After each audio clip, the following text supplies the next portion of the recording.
ये video BEd प्रथम वर्ष के लिए है और विषय और विषयों की समझ पे है और इकाई 5.3 है, 5.3 पर है। जैसा कि मैं पहले ही आपको बता चुकी हूँ, 5.1 और 5.2 मैं आपको दे चुकी हूँ और ये तीसरा उसका टॉपिक है राष्ट्रीय शिक्षा नीति 1986 यानी नेशनल एजुकेशन पॉलिसी 1986। भारत सरकार ने सन 1964 में भारतीय शिक्षा आयोग का गठन किया था, जिसे हम लोग कोठारी आयोग के नाम से भी जानते हैं। इसने अपना प्रतिवेदन है वो 1966 में प्रस्तुत किया था, जिसमें पूरे देश में एक समान शिक्षा संरचना के लिए कहा गया था। और इसके लिए 1968 में भारत सरकार ने भी ये स्वीकार किया कि देश के आर्थिक, सांस्कृतिक और राष्ट्रीय विकास के लिए राष्ट्रीय शिक्षा नीति का निर्माण करना बहुत ही ज़रूरी है। भारत सरकार ने 24 जुलाई 1968 को स्वतंत्र भारत की राष्ट्रीय शिक्षा नीति की घोषणा भी की थी और इस पर अमल होना भी शुरू हो गया था। पर मार्च 1977 में केंद्र में जनता दल की सरकार बन गई। इस सरकार में एक नई राष्ट्रीय शिक्षा नीति का निर्माण हुआ, जो कि 1979 में इसे घोषित भी कर दिया गया था, परंतु इसे लागू भी नहीं किया गया था। तब तक केंद्र में दोबारा सत्ता का परिवर्तन हुआ और 1981 में दोबारा कांग्रेस की सरकार सत्ता में आ गई। इसी बीच में हमारे देश में इंदिरा गांधी की हत्या हो गई और राजीव गांधी थे वो प्रधानमंत्री बन गए थे। राजीव गांधी के प्रधानमंत्री बनते ही उन्होंने प्रत्येक क्षेत्र में सुधार के लिए प्रयास किए थे और शिक्षा के क्षेत्र में भी सुधार के लिए प्रयास किए गए। इसके लिए उन्होंने शिक्षा का सर्वेक्षण भी किया और इस सर्वेक्षण के आधार पर केंद्रीय सरकार ने एक नई शिक्षा नीति तैयार की और इसे संसद में पेश किया गया। संसद में पास होने के बाद मई 1986 में इसे प्रकाशित भी किया गया तथा इसकी कार्य योजना को भी प्रकाशित किया गया। भारत की राष्ट्रीय शिक्षा नीति 1986 वो पहली शिक्षा नीति थी जिसमें नीति के साथ साथ इसे पूरा करने की कार्य योजना भी प्रस्तुत की गई थी। अब हम बात करेंगे कि राष्ट्रीय शिक्षा नीति का दस्तावेज यानी documents of national education policy 1986। अगर हम देखें तो राष्ट्रीय शिक्षा नीति के दस्तावेज में 12 खंड हैं, जो कि कुछ इस प्रकार हैं। पहला खंड है इसका वो प्रस्तावना से संबंधित है, इंट्रोडक्शन से। इसमें राष्ट्रीय शिक्षा नीति के लिए में राष्ट्रीय विकास के लिए जितने भी उपलब्ध संसाधन थे उनका अधिकतम लाभ समस्त वर्गों तक पहुंचाने का प्रयास करना और देश की जनसंख्या वृद्धि के कारण लोकतंत्र को के लक्ष्यों को प्राप्त करने में कठिनाई जो हो रही थी उसके बारे में बताया गया है। और खंड 2 है जिसमें शिक्षा का सार, भूमिका यानी essence of education and introduction से संबंधित है। इसमें शिक्षा प्राप्त करना मनुष्य का देखा जाए तो पहला जन्मसिद्ध अधिकार माना जाता है। शिक्षा के द्वारा ही उठा दे मुझे डालना पेपर देखो यहाँ ऐसे रख के ये रख दे फ़ोन तो इससे दिक्कत नहीं होगी।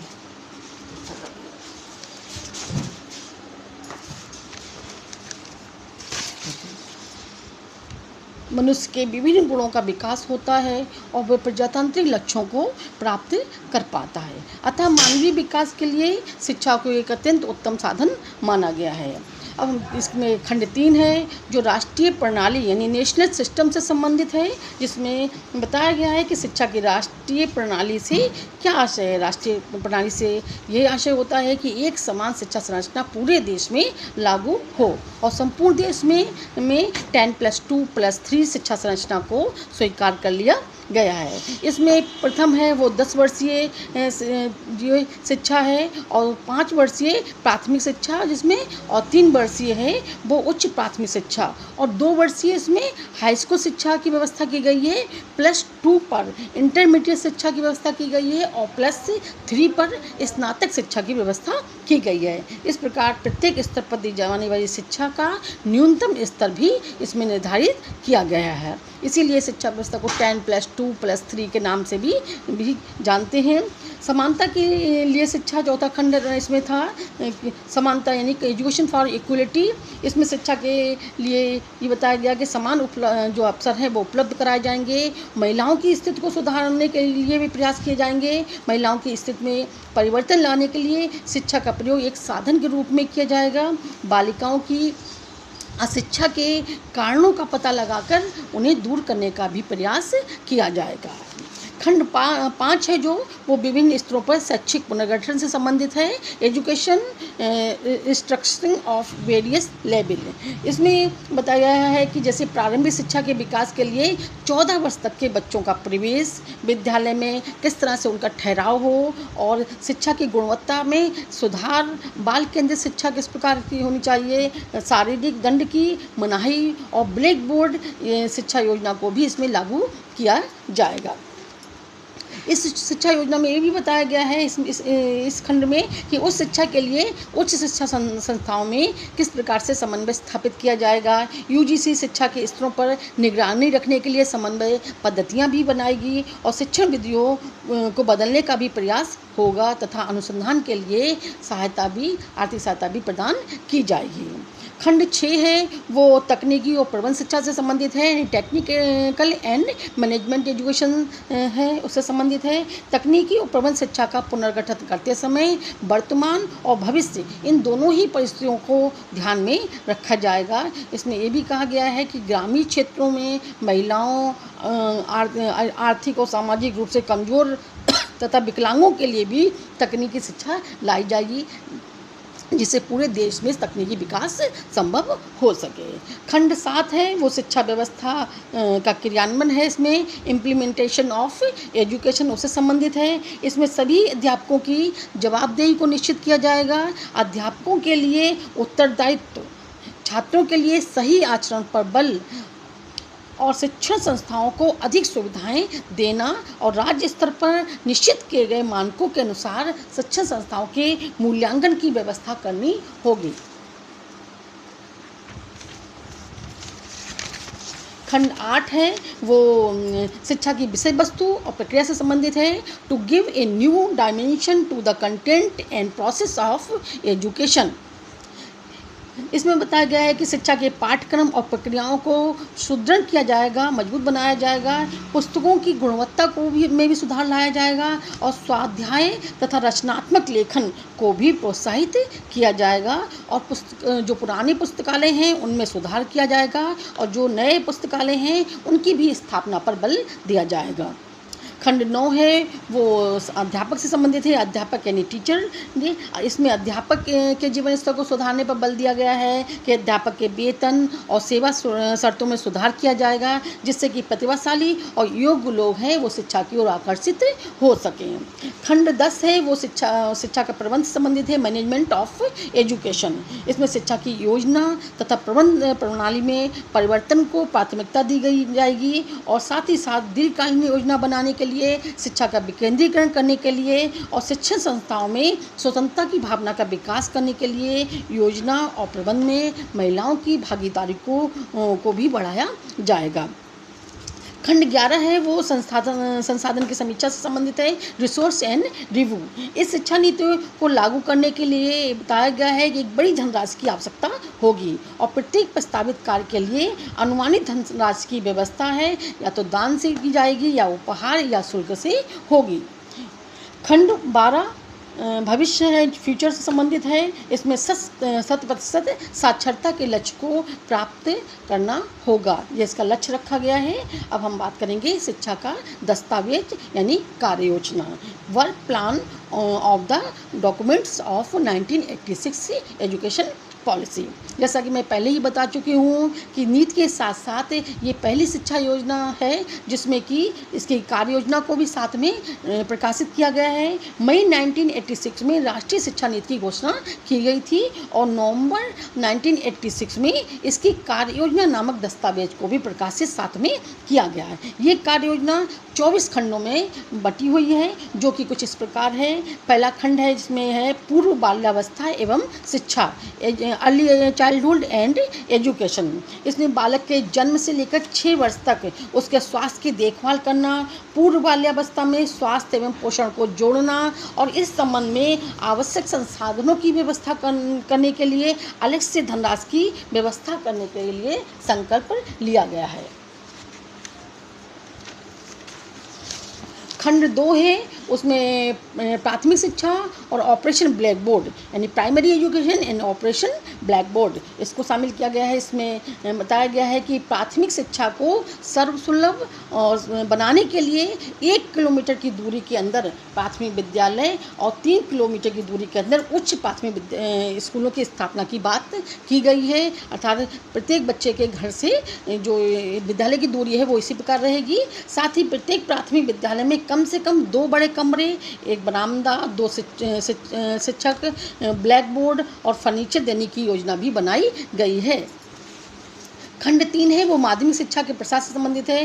माध्यमिक शिक्षा का प्रसार में एक्सपेंशन ऑफ सेकेंडरी स्कूल। इसमें बताया गया है कि माध्यमिक शिक्षा के प्रसार के लिए माध्यमिक स्कूलों को खोलने और उनकी दशा सुधारने तथा गति निर्धारक और नवोदय विद्यालयों और माध्यमिक स्कूलों की योजना भी बनाई गई है। खंड 4 है, वो शिक्षा का व्यवसायीकरण यानी कॉमर्शलाइजेशन ऑफ एजुकेशन।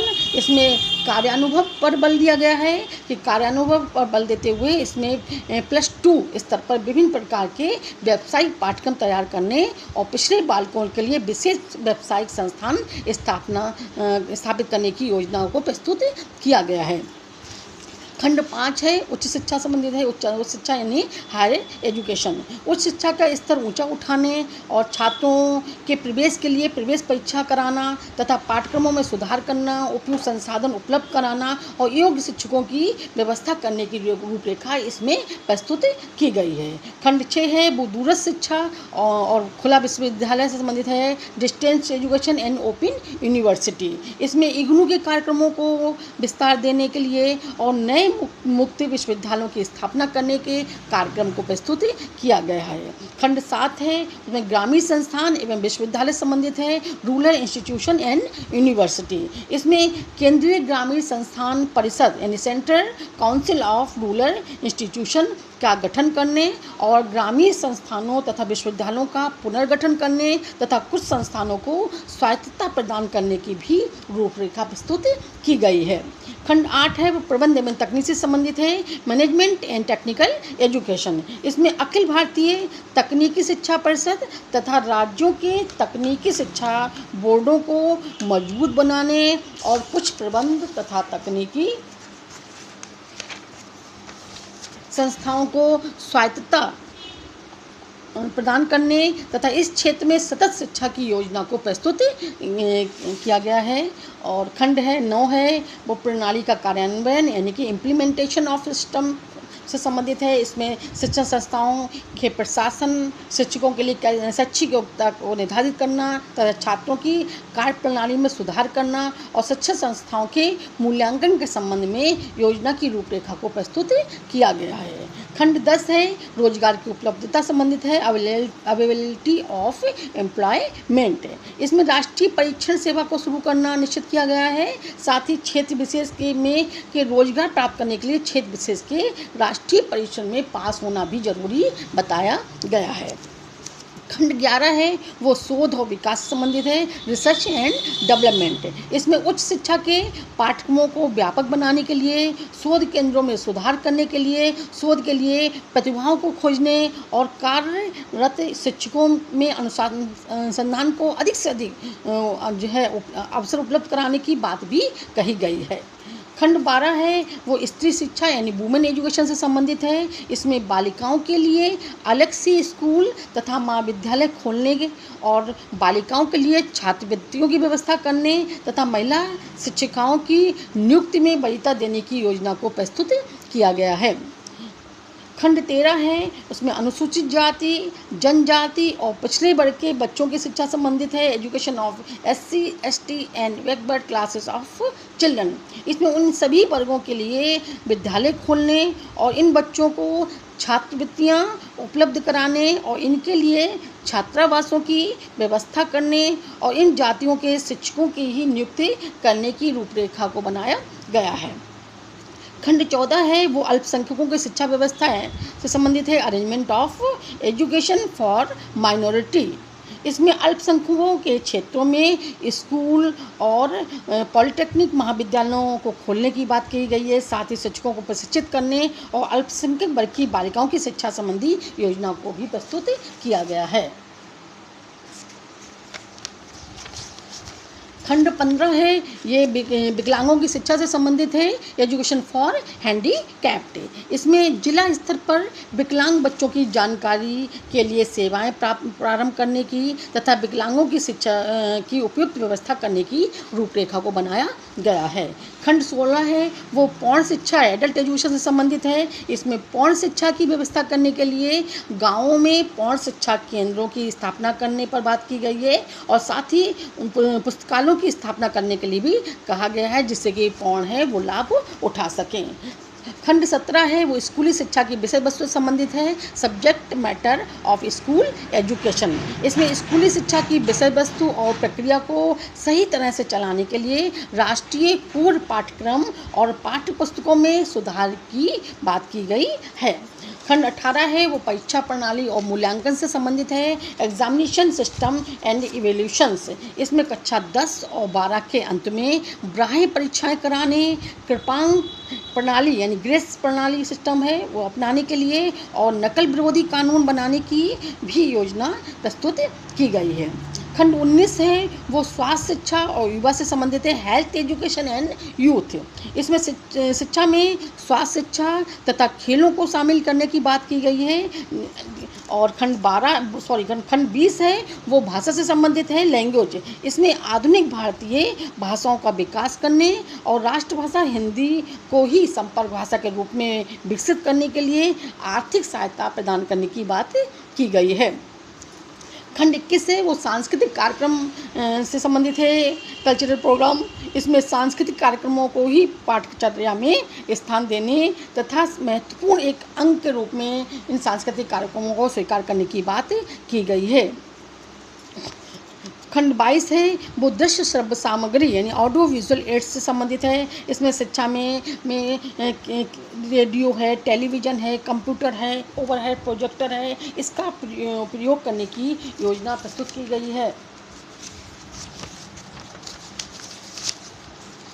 खंड 23 है, वो अध्यापक और अध्यापक प्रशिक्षण से संबंधित है। Teachers and teachers training. इसमें शिक्षक शिक्षा में सुधार करने के लिए प्रत्येक जिले में जिला एवं प्रशिक्षण परिषद स्थापित करने के लिए कुछ अच्छे कॉलेजों को शिक्षक कॉलेज और कुछ अध्ययन शिक्षा संस्थाओं को समुन्नत करने के साथ साथ राष्ट्रीय शिक्षक शिक्षा परिषद को सहायता देने की बात भी कही गई है। खंड 24 है, वो शिक्षा की व्यवस्था से संबंधित है। Management of education. इसमें मानव संसाधन मंत्रालय को मजबूत बनाने, प्रशासन का विकेंद्रीकरण करने और प्रबंध करने के लिए भारतीय शिक्षा सेवा प्रारंभ करने और जिला शिक्षा परिषदों का गठन करने की भी योजना प्रस्तुत की गई है। अब हम बात करेंगे राष्ट्रीय शिक्षा नीति 1986 का मूल्यांकन। Evaluations of national education policy 1986। जैसा कि मैं पहले भी आपको बता चुकी हूँ कि जब हम किसी चीज़ का मूल्यांकन करते हैं तो इसमें गुण और दोष दोनों को ही समाहित करते हैं। इसलिए सबसे पहले हम देखेंगे कि राष्ट्रीय शिक्षा नीति 1986 की क्या गुण या विशेषताएं रही हैं। तो पहला गुण इसका यही है कि शिक्षा को राष्ट्रीय महत्व का विषय माना गया है और इस पर बजट का 6% तक बजट व्यय करने की योजना बनाई गई है और वर्तमान समय में इस पर 4% तक व्यय किया जा रहा है, जबकि पहले इसमें केवल 2% तक ही व्यय किया जाता था। दूसरा ये ऐसी शिक्षा योजना थी जिसको पूरा करने की योजना यानी कार्य योजना भी साथ में दी गई है। पहले जितनी भी शिक्षा योजना बनी है उनमें कभी भी उस कार्य योजना साथ में नहीं दी गई थी। तीसरा, राष्ट्रीय शिक्षा नीति में जितनी भी घोषित शिक्षा संरचना है वो 10+2+3 को पूरे देश में समान शिक्षा व्यवस्था को लागू करने में के लिए लागू किया गया है। और इसमें एक ये भी है कि प्राथमिक शिक्षा में सुधार के लिए ब्लैक बोर्ड योजना शासन स्तर पर बनाई गई है, जिसमें 90% जो प्राथमिक स्कूलों हैं उनको इसका लाभ भी मिल चुका है। और इस नीति की घोषणा के बाद में 1988 में दिल्ली में ही इग्नू की स्थापना की गई है ओपन यूनिवर्सिटी के रूप में। और साथ ही इस शिक्षा नीति के में शिक्षकों के स्तर को भी ऊंचा उठाने का प्रयास किया गया है और उनके वेतन बढ़ाए गए हैं, उनकी सेवा शर्तों में सुधार भी किया गया है। और एक ये भी इसकी विशेषता है कि राष्ट्रीय शिक्षा नीति में परीक्षाओं को विश्वसनीय और वस्तुनिष्ठ बनाने पर जोर दिया गया है, जिससे उनकी विश्वसनीयता बनी रहे। और इस शिक्षा नीति में शैक्षिक अवसरों की समानता पर भी काफ़ी बल दिया गया है।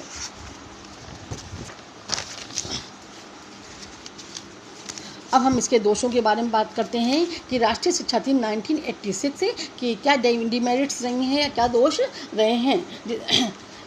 पहला तो ये है कि शिक्षा की व्यवस्था के लिए व्यक्तिगत प्रयासों को प्रोत्साहन की बात इसमें की गई है, परंतु प्रवेश के समय शिक्षण संस्थाओं द्वारा एक बड़ी धनराशि को लिया जाना, क्या कहेंगे, इसे शोषण कहेंगे या सहयोग कहेंगे। दूसरी बात ये भी है कि इसका एक दोष ये भी है कि स्ववित्त पोषित जितनी भी संस्थाएं हैं उनको प्रोत्साहन तो दिया गया है, यह इससे शिक्षा है, उच्च शिक्षा है, वो काफ़ी महंगी हो गई है और लेकिन उच्च शिक्षा का साथ ही साथ स्तर भी गिर गया है। तीसरा, ऑपरेशन ब्लैक बोर्ड योजना के अंतर्गत जो भी भवन हैं वो बनाए गए हैं, उनका जो स्तर है बहुत ही घटिया क्वालिटी है। और तीसरा ये इसमें ये भी कहा गया है कि जो +2 पर लोगों को आत्मनिर्भर बनाने के लिए जो व्यावसायिक पाठ्यक्रम शुरू किए जा रहे हैं वो संसाधनों की कमी से ग्रसित हैं और साथ साथ उनमें योग्य अध्यापकों की भी कमी है। इसमें इसका एक दोष ये भी माना गया है कि इसमें जो आंतरिक मूल्यांकन पर बल दिया गया है, इससे छात्रों का शोषण भी बढ़ा है और शिक्षा का स्तर भी नीचे गिरा है। राष्ट्रीय शिक्षा नीति 1986 का प्रभाव अब हम देखेंगे कि इसका क्या इम्पैक्ट पड़ा है हमारे देश पर। तो पहला इसका ये प्रभाव पड़ा है कि केंद्र और प्रांतीय सरकारों ने शिक्षा पर जितना भी व्यय कर रही थी उससे उन्होंने बजट में वृद्धि कर दी है। दूसरा, इन्होंने शिशुओं की जो देखभाल है और प्रारंभिक शिक्षा के लिए उसके लिए कई प्रकार की योजनाएं हैं वो बनाई जा रही हैं और साथ साथ उनको चलाया भी जा रहा है। तीसरा, पूरे देश में 10+2+3 की शिक्षा संरचना है वो एक साथ शुरू कर दी गई है, जिससे पूरे देश में शिक्षा का स्तर है वो समान हो गया है। चौथा, प्राथमिक शिक्षा में बहुत तेज़ी से प्रसार किया जा रहा है और इसमें ये भी इसका प्रभाव पड़ा है कि माध्यमिक शिक्षा है उसका प्रसार तो हुआ है, लेकिन नवोदय विद्यालयों की संख्या भी साथ साथ में बढ़ गई है। और साथ साथ इसका प्रभाव ये भी है कि सभी प्रांतों में +2 पर जो व्यावसायिक पाठ्यक्रम हैं उनकी व्यवस्था की जा चुकी है, जिससे कि बच्चे हैं माध्यमिक स्तर पर ही आत्मनिर्भर होने की तरफ आगे बढ़ रहे हैं। धन्यवाद।